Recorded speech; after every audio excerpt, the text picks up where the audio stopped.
இந்தியாவில் மொத்தம் எத்தனையோ கட்சிகள் இருக்கின்றது. ஒவ்வொரு மாநிலத்திலும் ஒவ்வொரு கட்சிகளும் மாற்றி மாற்றி தங்களுடைய ஆட்சியை அமைக்கின்றன. ஆனால் தமிழ்நாட்டை பொறுத்தவரையில் 2 கட்சிகள் மட்டுமே மாற்றி மாற்றி தங்களுடைய ஆட்சியை அமைக்கும் அதிகாரத்தை பெறுகிறது. குறிப்பா சொல்லணும்னா அனைத்திந்திய அண்ணா திராவிட முன்னேற்ற கழகம் மற்றும் திராவிட முன்னேற்ற கழகம். திராவிட முன்னேற்ற கழகத்திற்கு தலைவராக மாண்புமிகு ஐயா மு.க. ஸ்டாலின் அவர்கள் இருக்கிறார். அதேபோல அனைத்திந்திய அண்ணா திராவிட முன்னேற்ற கழகத்தின் தலைவராக மதிப்புமிகு ஐயா எடப்பாடி பழனிசாமி அவர்கள் இருக்கிறார்கள். 3வது கட்சியாக எப்படியாவது தமிழ்நாட்டில் ஆட்சியை பிடிக்க வேண்டும் என்று நிறைய கட்சிகள் போட்டி போடுகின்றன.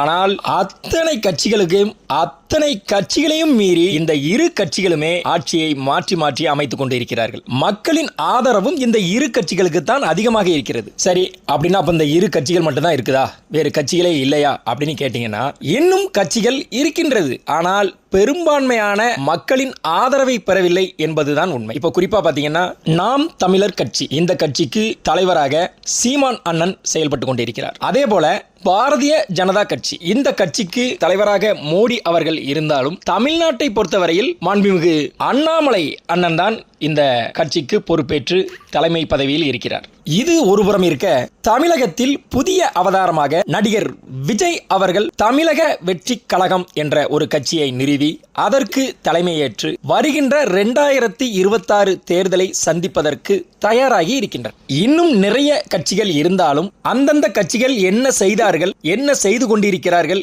என்பதை பற்றி பேசுவதற்கு நான் இந்த பதிவை போடவில்லை. நாம் தமிழர் கட்சி மற்றும் பாரதிய ஜனதா கட்சி, இந்த 2 கட்சிகளை பற்றி தான் நான் இப்போது பேச போகிறேன். தமிழ்நாட்டை பொறுத்தவரையில் எந்த ஒரு கட்சியும் தனித்து போட்டியிட்டு வெற்றி பெற வாய்ப்புகள் மிக மிக குறைவு. இதை பயன்படுத்தி கொண்டு ஒவ்வொரு கட்சியும் தனக்கு பிடித்த கட்சிகளுடன் கூட்டணி சேர்த்து தேர்தலை சந்திக்கின்றன. ஆனால் நாம் தமிழர் கட்சி மட்டும் எப்போதுமே தனியாகவே நின்று சாதித்து வருகிறார். எப்போதுமே எங்கள் கட்சி மற்றொரு கட்சியுடன் கூட்டணி சேர்ந்து கொண்டு களத்தில் குதிப்பதற்கு நாங்கள் தயார் இல்லை என்பதை நாம் தமிழர் கட்சியின் ஒருங்கிணைப்பாளர் செந்தமிழன் சீமான் அண்ணன் அவர்கள் உறுதியாக தெரிவித்திருக்கிறார். அதே சமயத்தில் நாம் தமிழர் கட்சியின் ஒருங்கிணைப்பாளர் சீமான் அண்ணன் அவர்கள் எந்த கட்சியினுடனும் நாங்கள் கூட்டணி அமைக்க முயலவில்லை, ஆனால் எந்த கட்சியும் எங்களுடன் கூட்டணி வைத்துக் கொள்ளலாம் என்பதை அவ்வப்போது தெரிவித்துக் கொண்டிருக்கிறார். எந்த கட்சி நாம் தமிழர் கட்சியுடன் இணைந்தாலும் அந்த கட்சியின் முதல்வர் என்ற ஒரு பொறுப்பை நிர்ணயிக்கக்கூடிய அதிகாரம் ஒருங்கிணைப்பாளர் சீமான் அண்ணனுக்கு மட்டும்தான் இருக்கிறது என்பதை நாம் அறிவோம். அதேபோல பாரதிய ஜனதா கட்சியின் தலைவராக இருக்கக்கூடிய நமது பாரத பிரதமர் மோடி ஐயா அவர்களுடைய கட்சியானது தமிழ்நாட்டில் இன்னும் காலூன்றவில்லை. எத்தனையோ மாநிலங்களில் தங்களுடைய ஆட்சியையும் அதிகாரத்தையும் பிடித்தாலும் தமிழ்நாட்டில் மற்றும் அவர்களுடைய கை சற்று குறைந்துதான் காணப்படுகிறது. தற்போது தமிழகத்தை பொறுத்தவரையில் பாரதிய ஜனதா கட்சிக்கு மிகுந்த எதிர்பார்ப்புக்கு உள்ளாகி நம்பிக்கையூட்டும் விதமாக அண்ணாமலை அவர்கள் ஜொலித்து வருகிறார் என்பதை நாம் மறுக்க முடியாது. மதிப்பிற்குரிய ஐயா அண்ணாமலை அவர்கள் வந்த பின்பு பாரதிய ஜனதா கட்சியின் ஓட்டு வங்கி விகிதம் அதிகரித்திருக்கிறது என்பதை நாம் அனைவருமே அறிவோம். பெரிய கட்சியாக இருந்தாலும் கூட தமிழகத்தை பொறுத்தவரையில் அனைத்திந்திய அண்ணா திராவிட முன்னேற்ற கழகம் மற்றும் திராவிட முன்னேற்ற கழகத்திற்கு எதிராக செயல்பட்டு அதிக வாக்குகளை பெற்று முதலிடத்தில் பாரதிய ஜனதா கட்சி வருமா என்பது கேள்விக்குறிதான். எத்தனையோ கூட்டணி கட்சிகளுடன் இணைந்து தேர்தல்களை சந்தித்தாலும் பாரதிய ஜனதா கட்சிக்கு தமிழ்நாட்டை பொறுத்தவரையில் மிகுந்த பின்னடைவே காணப்பட்டது என்பதை நீங்கள் நன்றாக உணர்வீர்கள். சரிப்பா, இந்த 2 கட்சிகளுடைய நிலைமை அவ்வளவுதானா, இது இப்படியே தான் இருக்குமா அப்படின்னு நீங்க கேட்டீங்கன்னா இல்லை என்பது என்னுடைய பதில். ஏன்னா சமீப காலமாகவே பார்த்தீங்கன்னா நாம் தமிழர் கட்சியினுடைய ஓட்டு விகிதமும் பாரதிய ஜனதா கட்சியினுடைய ஓட்டு விகிதமும் அதிகரித்து வந்திருக்கிறது. இப்ப சாதாரணமான ஒரு அதிகரிப்பு கிடையாது, பல மடங்கு அதிகரித்து வந்திருக்கிறது. இப்ப இதெல்லாம் நம்ம பார்க்கும்போது ஏதோ ஒரு குறைபாடு இந்த 2 கட்சியினரிடமே இருக்கிறது என்பதை நாம் தெள்ள தெளிவாக உணர முடிகிறது. காரணம், பல ஆய்வுகள் அப்படித்தான் சொல்கிறது. சரி, அப்படின்னா இதுக்கு தீர்வு என்ன? எப்படியா ஒரு தீர்வு கிடைக்கல, பூட்டு என்று இருந்தால் ஒரு சாவி இருந்தாகணும். அப்படின்னா இந்த 2 கட்சிகளும் தமிழகத்தில் காலூன்றி முதல்வர் பதவியில் அமர வேண்டும் என்றால் ஒரே ஒரு வழி இருக்கிறது.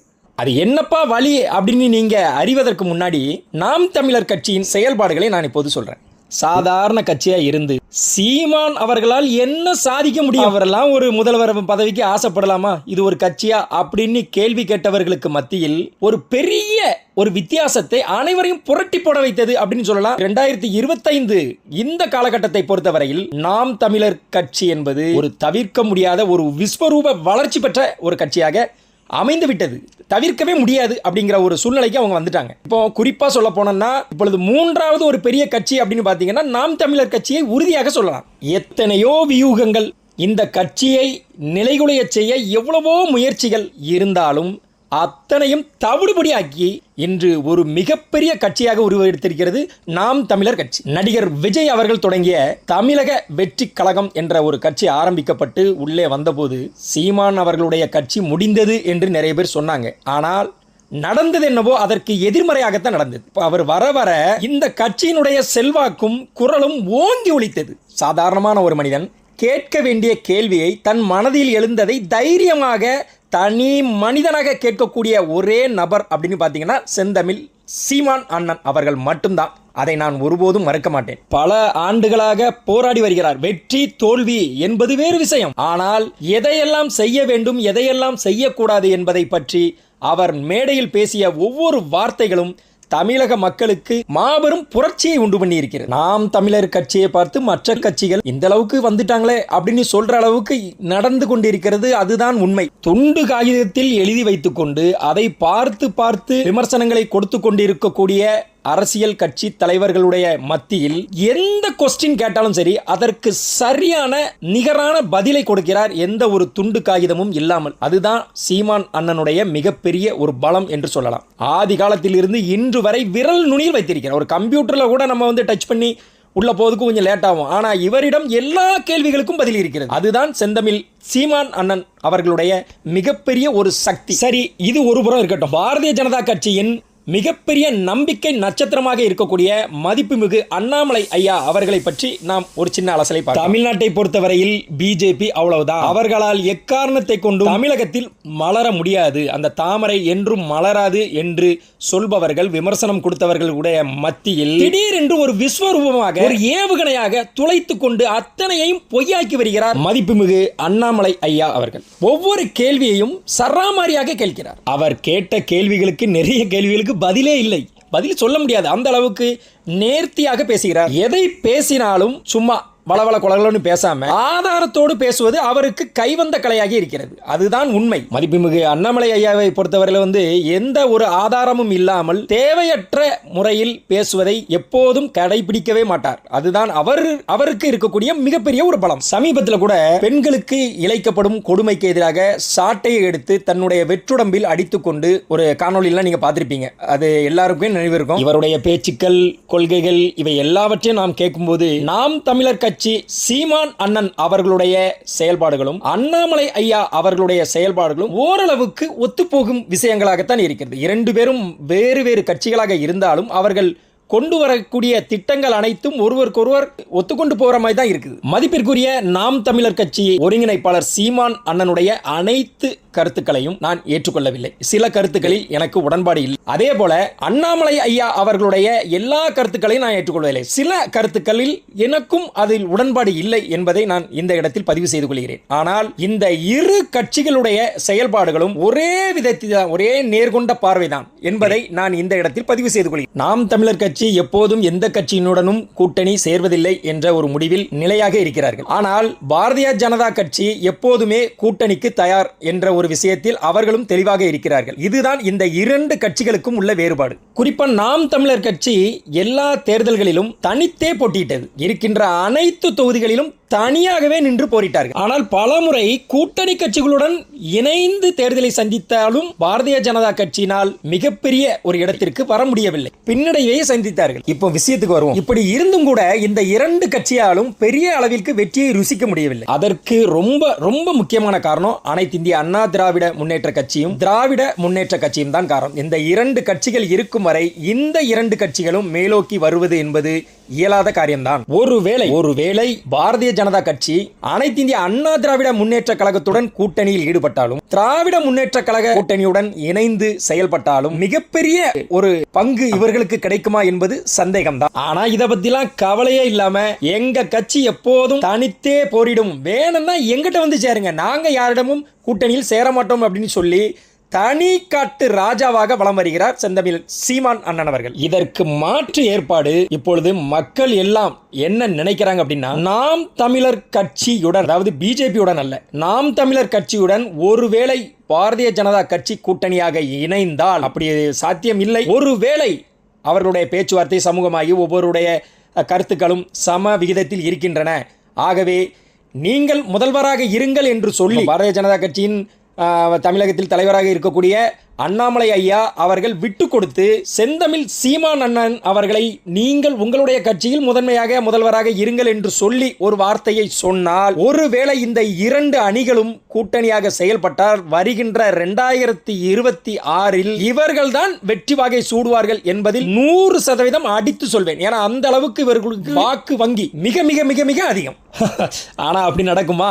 அதுதான் கேள்வி. ஒருவேளை நடந்தால் அவர்கள் தான் முதல்வர். இதை இரண்டு கட்சியினரும் சேர்ந்து பேசி ஒரு முடிவு எடுக்க வேண்டும். நான் ஏன் சொல்றேன்னா, காற்றுள்ள போதே தூற்றிக்கொள்ள வேண்டும். இப்படி ஒரு அருமையான வாய்ப்பு இந்த இரு கட்சிகளுக்கும் இனிமேல் கிடைக்காது. இனிமேல் கிடைக்கும். இந்த 2026 தேர்தலை விட்டீங்கன்னா இனிமே சான்ஸே கிடையாது. ஏன்னா விஜய் ஒரு பக்கம் வந்துட்டு இருக்காரு, இன்னும் என்னென்ன கட்சிகள் வரப்போகுதோ தெரியல. ஒருவேளை அவர்கள் ஒரு பெரிய கூட்டணி அமைத்தால் இந்த இரு கட்சிகளும் பின்னடைவுதான் சந்திக்கும். அத்தகைய சூழலை மாற்ற வேண்டும் என்றால் இந்த இரு கட்சிகளும் கூட்டணியில் சேர வேண்டும் என்பது என்னுடைய கருத்து. அப்படி ஒருவேளை இவர்கள் இருவரும் இணைந்தாலும் அதில் முதல்வர் பதவி என்பது யாருக்கு என்பதை அவர்கள் பேசி தீர்க்க வேண்டும். அப்படி ஒரு காலகட்டம் அமைந்தால் இவர்களை அடித்துக் கொள்ள இன்னொருவர் பிறந்துதான் வர வேண்டும் என்பது தெல்ல தெளிவாக அனைவருக்குமே விளங்கும். ஏன் நான் அப்படி சொல்றேன்னா, இப்போது சீமான் அண்ணனுக்கு இருக்கக்கூடிய ஒரு மாபெரும் சக்தி இதுவரை கிடையாது. ஏன்னா இப்ப இந்த 2025 சீமான் அண்ணனுக்கு இருக்கக்கூடிய மிகப்பெரிய ஒரு சக்தி, மக்கள் கூட்டம், ஒரு கருத்து கணிப்பு, இவை எல்லாமே அவருக்கு சாதகமாக அமைகிறது. இது எந்த ஆண்டிலும் கிடையாது. அவ்வளவு ஒரு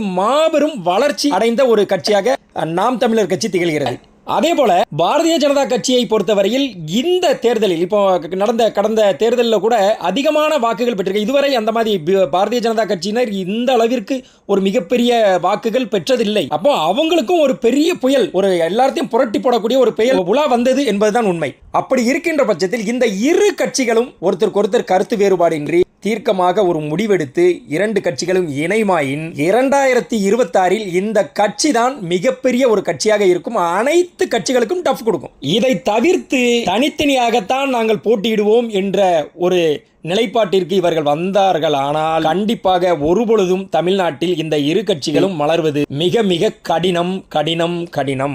இதை ஏன் நான் சொல்றேன்னா, இந்த இரண்டு கட்சி தலைவர்களையுமே எடுத்துங்க. இப்ப இவர்கள் ஒருவேளை அனைத்து இந்திய அண்ணா திராவிட முன்னேற்ற கழகத்துடன் கூட்டணி வைக்காங்கன்னு வைங்க, அங்கு முதல்வர் பதவிக்கு இவர்களை அமர வைக்க மாட்டார்கள், அது உறுதி. அதே போலதான் திராவிட முன்னேற்ற கழகத்திலும் அப்படிதான். அந்த ரெண்டு கட்சியிலுமே இவர்கள் முதல்வர்களாக அறிவிக்கப்பட முடியாது. ஏன்னா அங்கு தலைவர்கள் இருக்கிறார்கள். அப்படி இருக்கின்ற பட்சத்தில் இந்த இரு கட்சிகளும் கூட்டணி அமைத்தால் மிகப்பெரிய ஒரு வலுவான கட்சியாக இது இருக்கும் என்பதில் சந்தேகமே இல்லை. ஆனா இது நடக்குமா அப்படிங்கறதா கேள்வி. நடக்குமாங்கிறது தான். நடந்தா இவர்கள் தான் முதல்வர், அதில் எந்த ஒரு மாற்று கருத்தும் இருக்க முடியாது. ஆனால் இது நடக்குமா நடக்காதா என்பதை நமது 2026 தேர்தலில் தான் நம்ம பார்க்க முடியும். ஏனென்றால் 2026 தேர்தலை சந்திக்க வேண்டும் என்றால் இந்த இரு கட்சியுமே, நான் தமிழர் கட்சியாக இருக்கட்டும், பாரதிய ஜனதா கட்சியாக இருக்கட்டும், இரண்டு கட்சியுமே தனித்து போரிட்டால் அது வலுவிழந்து போகும்.